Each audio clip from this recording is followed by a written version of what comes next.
Okay, everybody. I am Karen Bryla McNees, dietitian with the UK Health and Wellness Program. Thank you so much for choosing to join me, the Lazy Dietitian, today for the first of what is a three-part series. I do want to very much thank you for taking the time to do this. I know everybody's busy, and just half an hour out of your day is a significant investment. So we always appreciate when you choose to join us. Like I said, this is the first of a three-part series. We are going to talk about how to spend less time and money grocery shopping today. But we will also have an event on September 19th. That's also a Thursday at 2:30, where we will talk about how to set up your kitchen for efficiency. And then on Thursday, October 17th, we will have the third event, also at 2:30, and we'll talk about how to get in and out of the kitchen as quickly as possible and as efficiently as possible when you are cooking. Okay. So if you were around in March for our first series, we did a 3-week series in March where I kind of kicked off Lazy Dietitian and the whole concept of what it's about and the philosophy. So if you were not around for that, I would encourage you to check those videos out. I do have them linked in this event description on YouTube, so you should be able to easily find that. Just to kind of get a context for what Lazy Dietitian is all about. There's also a Lazy Dietitian website with a lot of my product recommendations on there, and that also houses the YouTube videos as well from March. So that is also linked on this event description. If you are interested and are not already registered for the other two events coming up in September and October, you can go to your LiveWell dashboard and register for those. Again, I also have that linked in this video description. Okay. After this session today, I will send the video link and the PDF that I'm going to use to everybody who signed up. So you can have it if you have to leave early or want to watch it again or share it with somebody. That will all be there. Okay. Well, let me go ahead and share.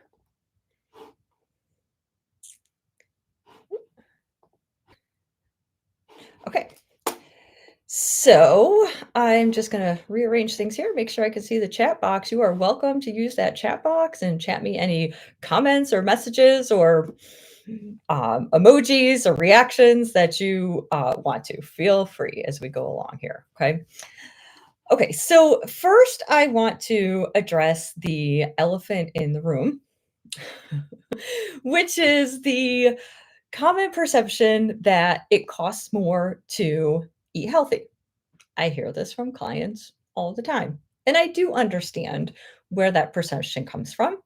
I think it comes from a lot of it, a definition of what your definition of healthy eating or healthy food looks like. If you think it means only shopping at Whole Foods or the Good Foods Co-op and buying all organic food, well, then yes, you probably do feel that healthy eating is expensive, and it probably is.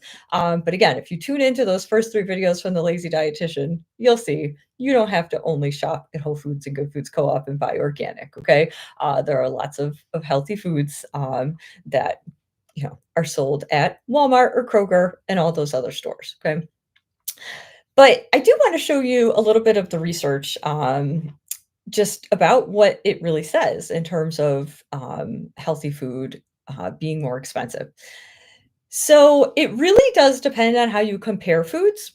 Okay. There's 3 different ways to compare foods. If you were to compare foods based on price per calorie, then unhealthy foods usually do cost less.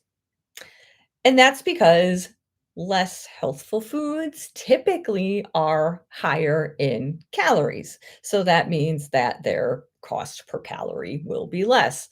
I did a quick calculation, and I figured out that there were about 2,000 calories in a big bag of potato chips and about 700 calories in a 3-pound bag of apples. And so you can see how when there starts to be such a big calorie difference, why these less healthy foods end up costing less. But if you compare foods based on the edible weight of the product, or more importantly, the price of the typical portion people usually consume, then healthy foods actually cost the same or less than their kind of less healthy counterparts. Okay. So I think that's important for folks to know and to frame it. Now, certainly you can find, you know, unhealthy foods that are expensive and some healthy foods that are really cheap and vice versa. But I think it is also very, food dependent as well. But it is not impossible to have a healthy-ish diet. You guys who have been with me before know all about healthy-ish. It is not impossible to have a healthy-ish diet, on a budget. That I truly believe is correct. Okay, so first we're going to talk about in-store grocery shopping.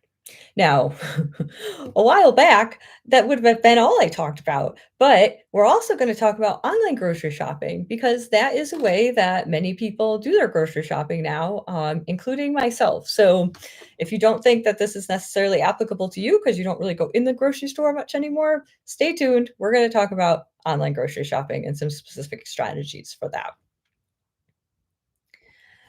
So I have this discussion structured in three steps. Kind of number one is before you shop, things you want to do to prepare before you go to the grocery store, which I would argue may be the most important of the three steps. And then we'll talk about when you're actually shopping at the store. That's step number two. And then finally, number three, when you get home after your shopping, what are some strategies to help you save time and money? Okay. So I would recommend before you go grocery shopping, whether it's in person or online, really, doing a quick clean out of any old foods that are hanging around in your fridge or freezer or pantry. Things that are expired, things that have been sitting there for a while and no one has eaten or no one really likes or people have lost interest in, and just being realistic about, okay, this is not going to get eaten.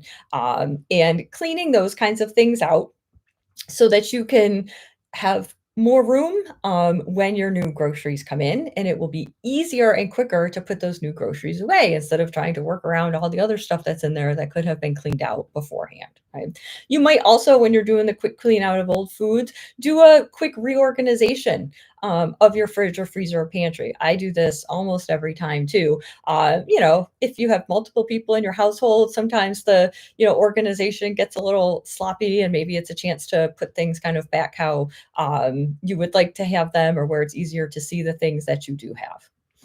Which takes us to the next point, taking an inventory of what foods you already have.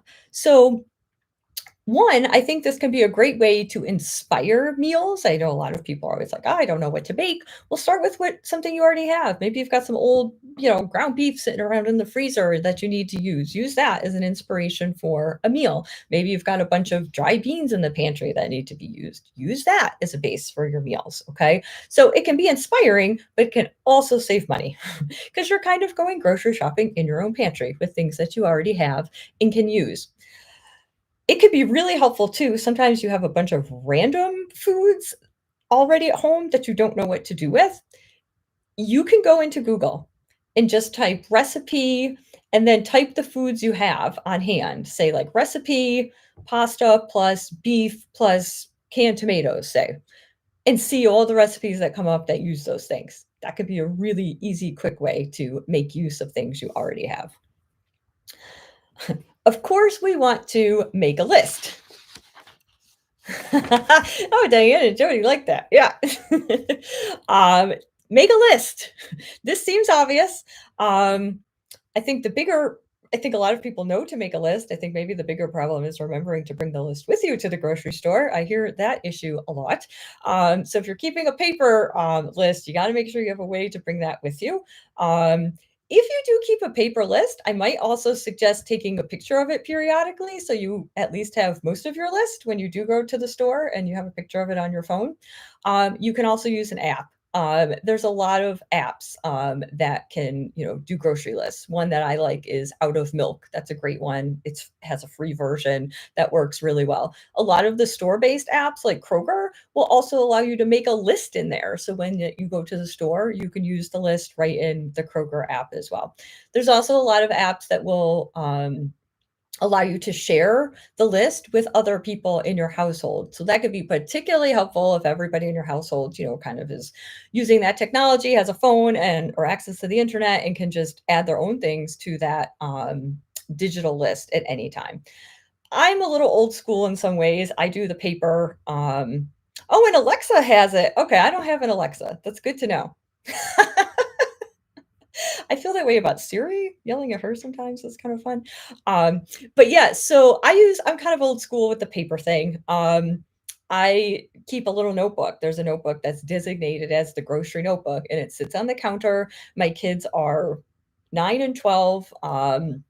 And so they're old enough now where they can, write what they need on the list. And, my husband's included in this too. And I say, all right, anybody has something that you ran out of, or you see there's not any more of, or something you thought that you would like to have, put it on the list. Okay. So when there's adults and older kids in the household, definitely try to put the onus on them to contribute to those lists, because that will save you a lot of time and effort.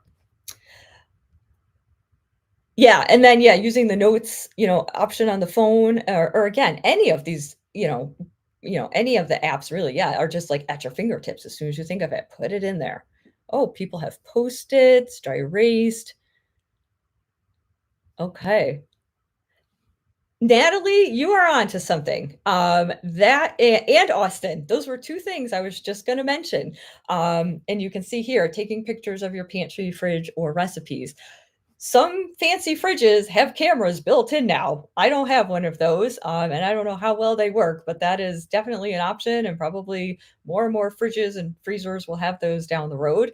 But I definitely recommend taking pictures. Yeah, take a picture of your pantry, fridge, and freezer before you go because how many times have you been at the store if you're like me and like, gosh, I thought I had peanut butter, but I'm not sure.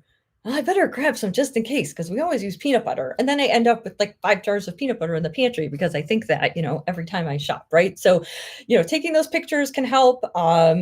Especially if no one is at home. I often call somebody at home if I know they're there, like, do we have this? Can you check? So if you don't want to bother people at home or no one's going to be home, to check with them. Yeah, the pictures are especially helpful. And pictures of the recipes are really helpful too, especially if you, again, kind of not sure you have something the recipe needed or need to make like a last minute substitution when you're at the store based on availability of things. That can all be really helpful. I mean, the technology with that kind of stuff is definitely something you want to take advantage of. Plan for foods to do double duty. Okay. And by this, you can save money if you can buy a bigger quantity of something. Like, maybe it might cost me the same to buy 4 or 5 single russet potatoes where I can buy like a big 3 or 5 pound bag for the same or cheaper, right? And then I have more of it.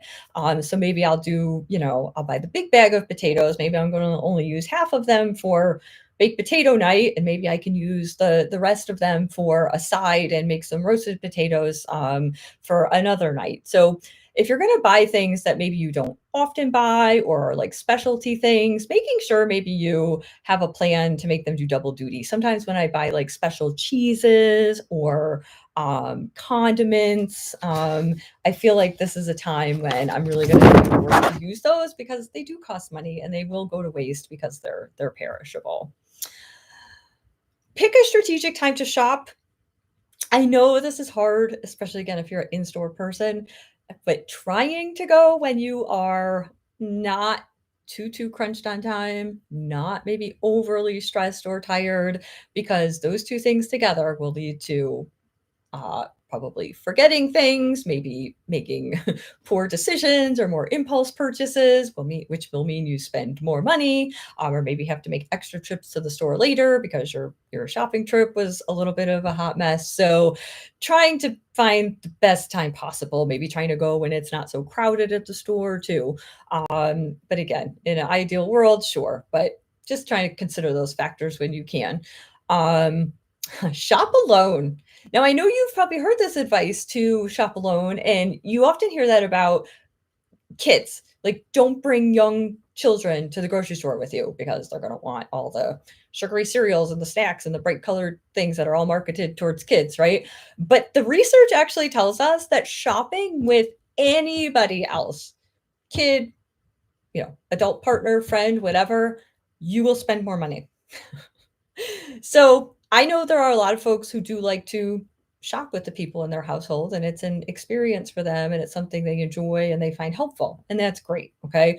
But for a lot of people, if you're especially not maybe used to shopping alone, then having people along with you is probably going to cause you to put more in your cart than you normally would, not kind of stick with your plan and make impulse purchases and spend more. So, and I think too, sometimes when you're alone or when you're with somebody else, it's you're distracted, and so that might be also because maybe you're talking to somebody or watching what the kids are doing. And so you're distracted and maybe forgetting things or not making, great choices, reading your labels, maybe like you wanted to. And again, I think that can, maybe again, more of the impulse purchases. So yeah, just be careful with that.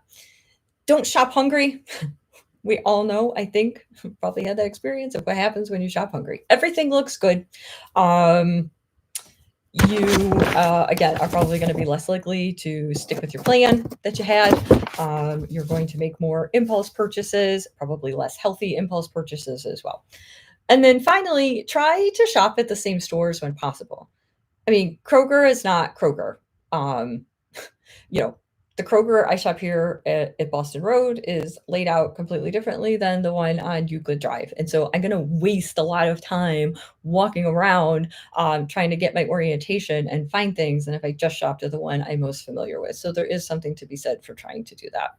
Yeah, dividing and conquering. Yeah, that's true. I mean, now that my kids are old enough, if on the off chance we are all at the grocery store together, I'm like, okay, you go over here and find this, you go over here and find that. Yeah, and the hangry thing. I am definitely a hangry person. You do not want to be hungry and angry in the grocery store. Okay. So when you're actually at the grocery store, here's some things to keep in mind. Maybe grab a smaller cart. It's kind of like when I'm talking with people about, food. Try a smaller plate because you'll put less on it, right? And so that is a strategy from the get-go to just use those smaller carts. Or even the hand basket. If you thought you maybe needed the smaller cart, maybe try the hand basket if you're trying to limit it even further. Okay. Compare unit prices. I've had a lot of clients say something to me like, I was today's years old when I found out what unit prices were. A lot of people don't know what they are or have discovered them very late into adulthood, and that is okay. But they are on the shelf in pretty much every store next to, the big price of what that package or item is. There is a little tiny number in the corner that tells you this costs, 26 cents per ounce, for example. And this is great because then you can compare similar foods to see which one has the lowest unit price. This is really helpful when the packages are different sizes, like, oh, this one is 8 ounces and this one's 6 ounces, and the prices are different. And it's hard to do maybe the on the spot math to figure out which one is, cheaper overall. And so that unit price really helps you do that. It's also really helpful if you have sales on something, because sometimes the sale price still isn't the best unit price. And so you do want to be kind of watching out for that. That can be a little tricky as well. Definitely check expiration dates. A lot of things that are discounted will expire sooner, especially in the meat department or the dairy department or some of the produce. Oh, yeah, those are really great examples, Austin. It goes for non-food items as well. Absolutely. So checking expiration dates, something may be a great deal, but are you going to be able to use it in time? Okay. Opt for store brands when they are acceptable to you. I have some things that I just can't negotiate. I have tried, for example, generic Cheerios, and they are just not the same as regular yellow box Cheerios. They're just not. I can't do it. But I don't really care what brand milk it is, if it's Kroger milk or some other fancy, brand milk or cheese. There's a lot of things where you just aren't going to be able to tell the difference and save some money. Okay. Yeah, you guys know what I mean. The Kroger tonic water's the best. I'm a cream cheese snob. I really like the Philadelphia cream cheese. I can't do the store brand cream cheeses, but we all have our things. So pick and choose what's most important to you to spend that little extra premium on for the name brands. Okay. Yeah, let's see. Yeah, someone was mentioning about the close to expiration dates. I bought some super on sale breaded pork chops at Kroger the other day. I didn't expect to, but oh man, they were huge and they were super discounted and they were really tasty. Threw them in my air fryer. Our son will not do store bagels. Yeah. Yeah. So pick and choose. Look high and low. I learned this as a dietetics student in college. They sent us to the grocery store to look for all the marketing traps that grocery stores used, and it was really eye-opening. But they put a lot of name brand and more expensive items at eye level that are easy to see, whereas things that are off-brand or less popular or less expensive are going to be up high or up low. A great example of where this happens is in the cereal aisle. Okay. Um, there's also a lot of marketing that goes on to keep things at eye level for kids. There's a whole strategy if you put a kid in the cart, like the seat for them in the grocery cart, like they have put things at the eye level of a child sitting in that seat where they will easily see it and want to ask to put it in the cart. Okay. All those end cap things, yeah, those end caps that you see on the ends of each aisles, those are there strictly to just get you to make impulse purchases. So really just trying to ignore those two. Use a store savings card or an app. Sure, you are making a deal with the devil to give that store all of your shopping information, but you do save money. Some people don't sign up for them because they really don't want to hand that information over and do that kind of thing, and I get that. But yeah, it's a trade-off. They're getting your information for marketing purposes, and you are getting to save some money. Pay for the convenience. Oh no, be cautious with coupons. Sometimes even a food with, I mean, coupons are almost always for like name brand things. Sometimes you get like the special store brand coupons, like from Kroger or whatever. But sometimes even the name brand things are still more expensive than the generic with the coupon. So really being careful about, just because that's a coupon doesn't make it automatically the best deal. And also being, careful with bulk foods. They can look like a real deal for the amount you're getting, but if you're not going to use it all and it's going to go to waste, then it is not a deal. You are still wasting money. Okay. Let's see. Employee ID at Kroger. For store brand discounts. Nice. Burner email and phone. Oh, that is so smart. I wish I had thought of that at one point. I think it's kind of too late now, but that's really smart. Okay. Yeah, that's a good point. If you shop at the same stores, right? Yeah, you'll see kind of if you can tell more about price fluctuations and changes and things like that. Yeah.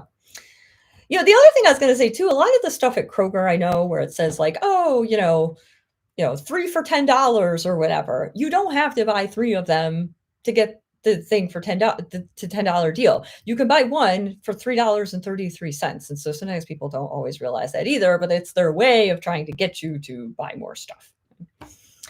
Okay, so once you get home after you've shopped, there's a few things you want to think about. You want to think about how you're storing foods. There's something called the first in, first out method. It's called FIFO for short. So making sure, like, say when I bring my, unpack my cream cheese and put it in the fridge, if I already have a cream cheese open, I'm making sure that that's in the front. So I finish using that first and then put the new one behind it, right? So that you're always just kind of using the oldest stuff first. Be strategic about how and where you store foods. maybe you've got a few different, meats that you're going to use through the week. Well, maybe you want to store the ones that you're going to use later in the week in the freezer, and the ones that you're going to use in the next couple of days, you keep in the fridge. Because how many times have you been in a situation where you're like, oh shoot, I forgot to defrost the meat, and now that's like an extra, few minutes that you've wasted, right? Because you didn't store it properly. So that can definitely save time as well. And definitely, if you want to keep something visible, you want to keep things visible that you want to be prompted to eat. So if you're like, oh, geez, I bought these great berries and I don't want to forget to eat them, then keep them in the front of the fridge, right? That is being strategic about how you store things, because you are likely to eat the things that you see when you open that fridge or pantry door. Prep what needs to be prepped. Okay. Maybe you need to wash produce and chop it, right? So that it will be ready to eat and people will actually eat it. Maybe you need to marinate some meat. Maybe you need to repackage meat. Maybe you bought a huge container of it, or, package of it, and you need to divide it into 1 pound bags to store. Maybe you bought a big thing of, trail mix, and you want to put that into little baggies for snacks. This is all easier and faster to do when the groceries are already out before you've put them away, right? And you are also more likely to do it then. And finally, just double check expiration dates, right, to make sure that nothing is going to go to waste. Let's see, Christine. Stores sometimes require you to buy a minimum to get the price, but it's usually listed on the shelf tag. Yeah, it probably is store dependent. I guess, yeah, I think Kroger, that's usually the case, that you can still get it like for the one item. But yeah, they used very tricky language with those sales. So definitely be careful. Okay, so let's talk a little bit about online grocery shopping. I assume we've got some online grocery shoppers here. Me being the lazy dietitian, I'm definitely an online grocery shopper. And I'm going to tell you at the end which specific services I use and why, and what they cost, just so you know. But I do think there are pros and cons of online shopping. I've been doing online shopping since before COVID. Obviously, once COVID hit, it became a lot more popular and ubiquitous. All right. And so a lot more people are familiar with it now, which is great. But it's not for everyone. And I acknowledge that. Okay. Some of the pros that I've identified for myself is that I do think it does save me time. Part of it may be that I'm a dietitian, and when I get in the store, I'm like, I don't know, I'm looking at everything because it's interesting to me, and I'm getting distracted and reading the labels and all that kind of stuff. I think that might be part of it. But I think for the average person, this really will depend on how efficient you feel like you are in the store versus online, right? Some people may feel like it'll take me way longer online than if I just went in the store and grabbed it. So everybody's got to make their own choice about that. Personally, for me, I do feel like I save time. Um, I do think it saves energy. That's a big one to me, maybe bigger than the time. That when I think about, in the course of a week, like, how am I going to find that, good couple hours to like go to the store, walk around, and make sure I've got everything in that one trip that I need to have? Like, the pressure and stress of that and the energy it takes to execute it, is something I don't really miss since I started online grocery shopping. I really like the flexibility too, that I can kind of like shop on the app anytime and put things in my cart and all of that. Let's see what you guys are saying here. Diana Dean's a CSA shopper. That's the best way to be. Don't forget, you can get a CSA voucher if you're on a UK health plan. Certain items I will purchase online versus go to store. Yeah, yeah. And so, Amber, that's one of the cons here that I'm going to talk about in just a second to online shopping. I do think I'm less likely to forget things. Like I said, there's like this pressure when I go to the store, like, oh, I got to remember everything, or I hope my list is right, or whatever. I feel like I'm less likely to forget things because I'm building my list usually in shopping like over the course of a few days, right? So things are less likely to kind of fall through the cracks, gives me more opportunity to remember something I've maybe forgotten. I've heard this from clients from day one since online shopping became available. People really feel like they spend less money because they're making fewer of those in-store impulse purchases. I've been hearing that for years. I feel like I've experienced that myself. And this not only saves money, it might be a little healthier too, right? I mean, how easy is it to be at the store and be like, oh, grab the chips or grab the cookies or whatever. And when you have to sit at home and think about it over the course of a few days, you can have the opportunity to maybe change your mind and take it in and out of the cart and really think about it. Okay. The other thing I love about online shopping, like I said, is you can do it anytime. I can be waiting in the doctor's office and work on my list a little bit, or you're waiting in the car line to pick kids up at school. It's a something that you can do. So it really is on your own time. I'm a very much of a night owl, and a lot of stores are closed when I might actually want to go grocery shopping. So instead, I can do my online shopping at that time. And of course, most places now offer free pickup. That wasn't the case when I think the online shopping started, but Kroger now you can pick up with no minimum order and there's no fee even.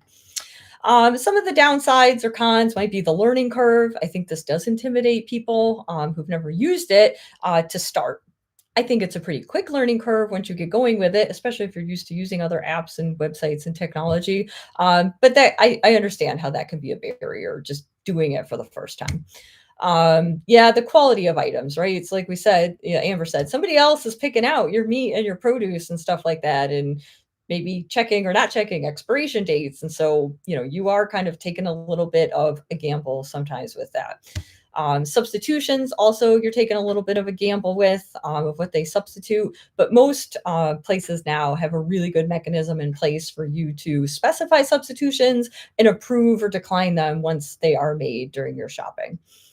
I think a lot of people could get into shopping ruts as well when they use the apps, because you can just go in and say, like, buy what I bought last time or recreate my cart. And I hear a lot of people say, oh, like now I'm just buying like the same crap over and over again. So maybe if you're trying to, change your diet or improve your diet, sometimes those apps can kind of get you stuck in that rut because it makes it so easy to keep buying the stuff you've always bought. Shopping in store makes me anxious. Yeah. Yeah, I mean, Tim, if you're happy with what you're already buying, like, these apps are great for recreating the purchases or, all of that. Um, yeah, and then I know, I get the produce and the meat thing, absolutely. There are some delivery fees and tips, so if you're gonna get into delivery instead of pickup, you're gonna have an extra cost from that. And if you use something like Instacart or Shipt, which some stores use for their groceries, some of those items, a lot of them may actually cost more, like the items themselves versus if you went in that store to buy it. So you want to be really careful with that. Okay, so I know we are a minute over as of right now. We are almost done. I want to tell you what I use. I know people are probably curious. Maybe you use these, maybe you'll consider them. I promise you, I'm not getting paid by Amazon Plus or Walmart Plus or Amazon or Whole Foods to say this. It's just what I use. I'm a big Walmart fan, and that may surprise people, but I find most items I typically buy are cheaper at Walmart than Kroger. Um, there is limited to some degree produce and meats, but for $98 a year, I pay for the Walmart Plus membership that gets you free grocery pickup and delivery to your home on orders over $35. There are optional driver tips that are not included in that. You can also shop on the Walmart website, like anything that Walmart sells online, you can also shop for that. So I buy lots of toilet paper and paper towels and household things and makeup and all of that. And it all is part of the like free delivery as well, with no minimums a lot of the time. Um, there are really easy substitution guardrails set up in the app, or you can specify substitutions when you place your order. But then also they text you and say, "We've substituted this. Do you want it?" And you have like a limited time window to approve that or not. You can make order modifications up until the time that they start shopping. So if at the last minute you've forgotten something or change your mind, you have a window to do that too. And it's also really easy to get refunds, because I have to say, you have to expect things to go wrong from time to time with these services, and they do. I've gotten like somebody else's order or had like major things left out of mine. That happens from time to time, but they make it really easy to get that corrected and get refunds. I do have Amazon Prime membership that does cost $139 a year. A lot of people probably have that as well. But it does allow you, if you live near a Whole Foods, which I do, to get free grocery pickup that's over $35. For $120 a year, $10 a month, you can get free grocery delivery from Whole Foods for anything for orders over $35. I am right now doing a free 3-month trial that Whole Foods gave me through my Amazon Prime membership. I don't know what I'm gonna do at the end of the 3 months, but so far the service has been excellent. And like I said, I live fairly close to a Whole Foods. I don't know what their delivery radius is. Um, and I definitely don't buy most of my groceries here, but I will buy a lot of my produce and meat here because it is, I think, higher quality usually and not that much more expensive than like Walmart or Kroger, where I'll buy at Walmart Plus most of my staples and, things like that. So that's how I use these two services together and balance them and, which things I tend to buy more from each service. Um, and there is a free trial available for this Whole Foods, grocery delivery if you're interested. They gave me some 90-day offer. I don't know where that came from. The one on the website is a 30-day offer to try it for free. You can also try Walmart, Plus membership for free for 30 days too, if you're curious about any of these. Okay. Well, thank you for staying a few minutes late with me here. We packed a lot in. I wondered if anybody had any other questions or comments for me.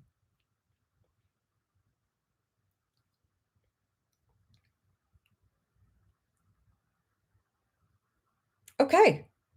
Well, I appreciate your contributions in the chat. That was really fantastic, really helpful, for me and for everybody else to kind of learn from each other. So thank you again for being here. I hope that you'll attend the next two sessions in September and October, and I will email you a link to this video and the PDF that we just looked at. Oh no, there's no, okay. I will check on that. A story to savor. Thank you very much for mentioning that. All right. Thanks, guys. Have a good one. Bye.